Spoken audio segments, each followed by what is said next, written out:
Menko Polhukam Mahfud MD menyatakan, Saudara, Indonesia memiliki penyakit kronis, yaitu korupsi, sebagaimana indeks persepsi korupsi di Indonesia yang terus menurun secara signifikan.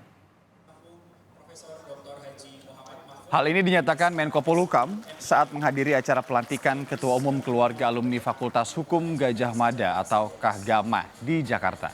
Mahfud MD yang juga Ketua Dewan Pakar Keluarga Alumni Universitas Gadjah Mada menyebut, sebagai Menko Polhukam, Mahfud terus mencari tahu alasan dan kondisi seperti apa yang membuat indeks persepsi korupsi menurun. Mahfud berharap melalui KAHGAMA dapat menjadi pelopor untuk memulihkan angka persepsi indeks korupsi di Indonesia.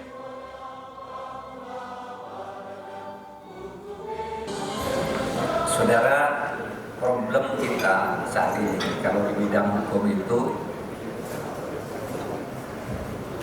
indeks persepsi korupsi kita sebagai penyakit yang salah satu penyakit yang agak kronis di bidang penegakan hukum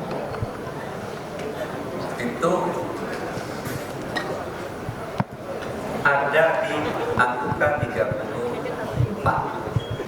Sebagai Menko yang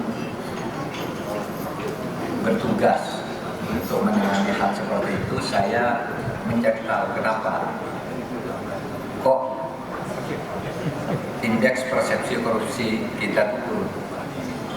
Ternyata itu ada di proses berhukum kita.